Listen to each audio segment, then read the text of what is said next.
অঞ্চলে পাঠাবো।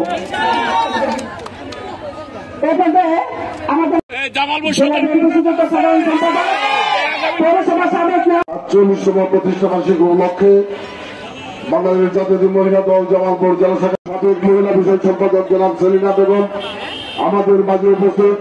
বাংলাদেশ জাতীয় দলের আমি আজকের এই প্রতিষ্ঠাবার্ষিকীর শুরুতেই গভীর শ্রদ্ধা নিবেদন করি। আমার এই মহিলা দলের প্রতিষ্ঠাবার্ষিকীর মূল্যবান বক্তব্য দিয়েছেন আমাদের প্রধান অতিথি বক্তব্য পরে আমার আসলে কোনো